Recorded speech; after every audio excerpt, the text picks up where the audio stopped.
Sky, I heard someone say. They were shaking me. Sky. They said it again as they shook me. For a moment I didn't recognize the name. Then it hit me. Alicia is dead. That innocent girl who loved and adored her father died when she walked out of that airport. Now all that is left is Sky the zombie. I opened my eyes and frowned. It took everything I had not to cry. I was disappointed that I was alive, that I was in this bed in the wretched hell. The woman shaking me looked at me sadly. They all knew I was barely hanging on. What little mind I had left was quickly fading. You have a visitor, the woman said. She smiled at me and patted me on my head. A visitor? I had been here for years and no one had ever gotten a visitor. I slowly got out of bed. I had to move slow. If I didn't, I would get sick and throw up. I had so much drugs in my system, any doctor would be amazed I was still alive. I had more drugs than blood, it seemed. I walked to the bathroom and splashed water on my face. Tell him to leave, Sky. Tell him to leave and never come back, one of the girls told me. She had a sad, pleading look on her face. Him? I asked. My heart raced. Could it be? Could my father have come to save me from this hell? I wanted to scream and run to him, but I knew I had to slowly walk into the other room. Would he recognize me? This shambling zombie that could barely walk.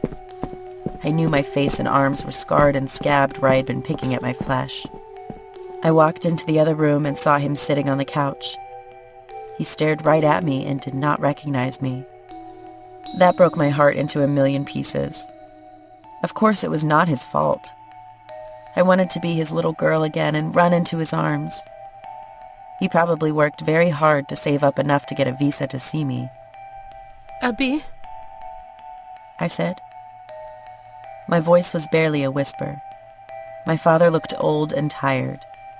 He turned to me and stared at me for a long moment, trying to recognize me through the drug-addled monster I had become. Aisha? My father asked. I could see the pain in his eyes. He ran to me and hugged me tightly. He wept into my hair as he held me. I could not help but weep as well. What happened to you? You are coming home now, my father said. His voice was sad and angry. I was helpless in his arms. I was back in his home trying not to laugh as he pretended to look for me. I could not help it. Save me, Abby, I whispered. I knew I should not have said that. I should have told him to leave and never come back. I should have told him his daughter was dead. All that was left was the zombie Sky. My words seemed to light a fire in my father's eyes. He stood and walked me to the door. The Egyptian men that guard the house started to yell at my father. My father yelled back. I was getting dizzy. I've never seen my father this angry. He grabbed a bat that was next to the door and smashed one of the men in the head with it. He kept on hitting him. Blood splattered on my father's face and arms. The other men backed up. What cruel men are you? How could you betray our people and our culture like this? Allah curse you, traitors! My father shouted at them in Arabic. I could tell the words stung them, that they hit home and found a sore spot in the men's hearts. They looked down in shame. I think they were going to let me go, but the door opened behind my father. I turned to see T-Mac with a gun to my father's head. Abby, I whispered.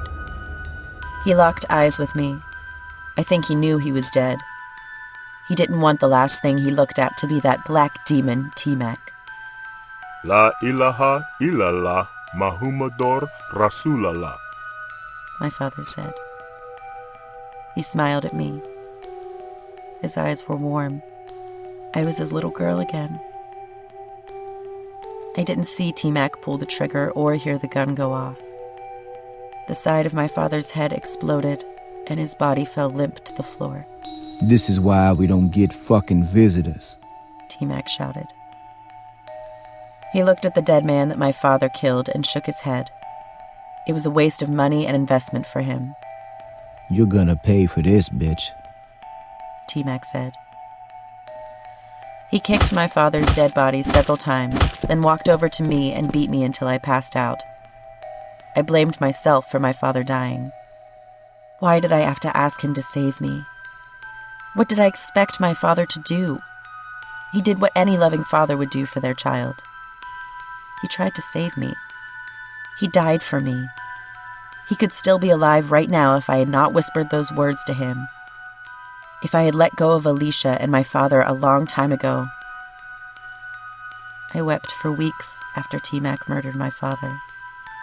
Of course, I never wept openly. I held it in until I had a moment alone. As soon as I was alone, I wept hard. I wanted to die. I was relentless on the drugs. I had to erase the look of pain in my father's eyes as he recognized me. I had to stop seeing the smile on his face as he said Shahada. He knew he was going to die. Most of all, I didn't want to see his face explode and his body falling dead at my feet. Oh, Abby. I wept. What little mind I had left died with my father. I was so gone that T-Mac took me off the corner. I could barely walk. I was stumbling and falling all over the place. He put me in an apartment with Maya. I was to do in-calls. He wanted to slowly wean me off the drugs, but I needed the drugs or I would die. I would rather be high and feel sick on the drugs than face the memories and the pain of what I had endured. The apartment was nice. Well, anything was when you're used to sharing a dorm with several other women. It was not until many years later that I discovered why my father had come to see me. My mother had died. He wanted me to come home for the funeral. I was alone. I did not know where my siblings were, and I had to forget about them. T-Mac started to see me often in the apartment. He forced himself on me. I had to do my job and please him. It was extremely hard for me to please the man who murdered my father. I could deal with what he had done to me, but my father was my world. T-Mac took the last shred of light I clung to. I dreamt about killing him as he slept next to me. It would take nothing for me to stab him in the throat with one of the many needles around me. But I never could find the courage to. Then, out of nowhere, I was pregnant. I knew whose child it was. T-Mac was the only man I had actual sex with for many months. I didn't want this child. I made up my mind that I would kill it. I took so many drugs trying to overdose and kill the black fetus of T-Mac inside of me. I felt like I was carrying a demon in my womb. When that failed, I would beat my stomach. I tried sticking a coat hanger in me to kill it. Still, this bastard would not die. I promised myself I would kill this child even if I had to give birth to it first. T-Mac's seed would never be safe with me. I found myself strapped to a hospital bed. My stomach was bleeding and scratched from me trying to claw this black bastard out of me. I wept and I screamed. I did not want to have this baby, yet T-Mac was forcing me to have his child. I could see my father sitting in the corner watching me as I cried and strained at the bonds that held me to this bed. He shook his head and turned his back to me. He was ashamed of me. Oh, Abby. I wept. Don't be ashamed of me, please. I begged my father.